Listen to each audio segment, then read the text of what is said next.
इस वीडियो में हम जानेंगे कि औसत जो है वह किस प्रकार से निकाला जाता है, औसत का क्या फॉर्मूला होता है, आखिर औसत हम किस प्रकार से निकाल सकते हैं। औसत का जो फॉर्मूला होता है उसी फॉर्मूला का प्रयोग करके आज हम यहाँ औसत निकालेंगे।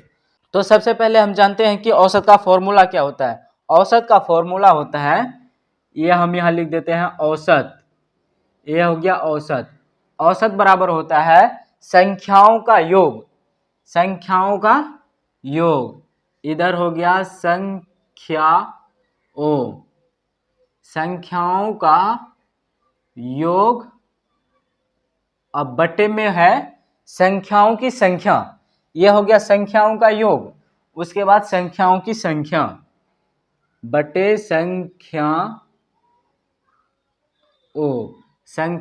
की संख्या, संख्याओं का योग बटे संख्याओं की संख्या, ये जो है वो औसत का क्या है, फॉर्मूला है। बिना इस फॉर्मूले को जाने हम औसत नहीं निकाल सकते हैं।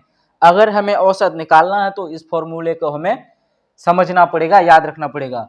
यहाँ कहता है संख्याओं का योग, संख्याओं का योग क्या है, यहाँ देखिए ये जो है 4, 5 और 9 का जो औसत निकालने कहता है, इसमें 4 भी, 5 भी और 9 भी, ये सभी क्या है, संख्या है। ये सभी क्या है, संख्या है। एक संख्या हो गया 4, दूसरा है 5, तीसरा है 9। तो यहाँ कहता है संख्याओं का योग, यानी ये हो गया 4, 5, 9, इसका योग कहता है। अगर जब आप थोड़े से भी पढ़े लिखे होंगे तो आपको पता होगा कि योग किसको कहते हैं। योग मतलब जोड़, मैथमेटिक्स में योग मतलब जोड़। और इसके अलावा दूसरा चीज में और भी योग का दूसरा मतलब हो सकता है, लेकिन गणित की भाषा में योग का मतलब जोड़ होता है। तो हम योग कर देते हैं, 4, 5 कितना हो गया, 9, 9 दूनी 18 हो गया।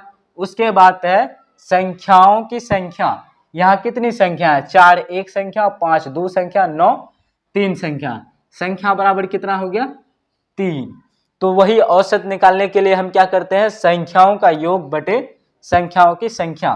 अब यहाँ हो गया हमारा औसत, औसत बटे क्या हो जाएगा, संख्याओं की योग, संख्याओं की योग क्या हो गया, ये हो गया 4 + 5 + 9 बटे संख्याओं की संख्या, है ना, संख्याओं की संख्या, संख्याओं की संख्या कितनी है, 1, 2, 3, ये हो गया 3।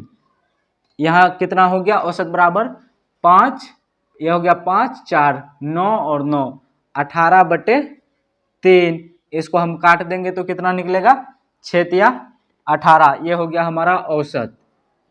यही है हमारा औसत, औसत बराबर 6 निकल गया। कितना आसानी के साथ निकला कि औसत बराबर 6।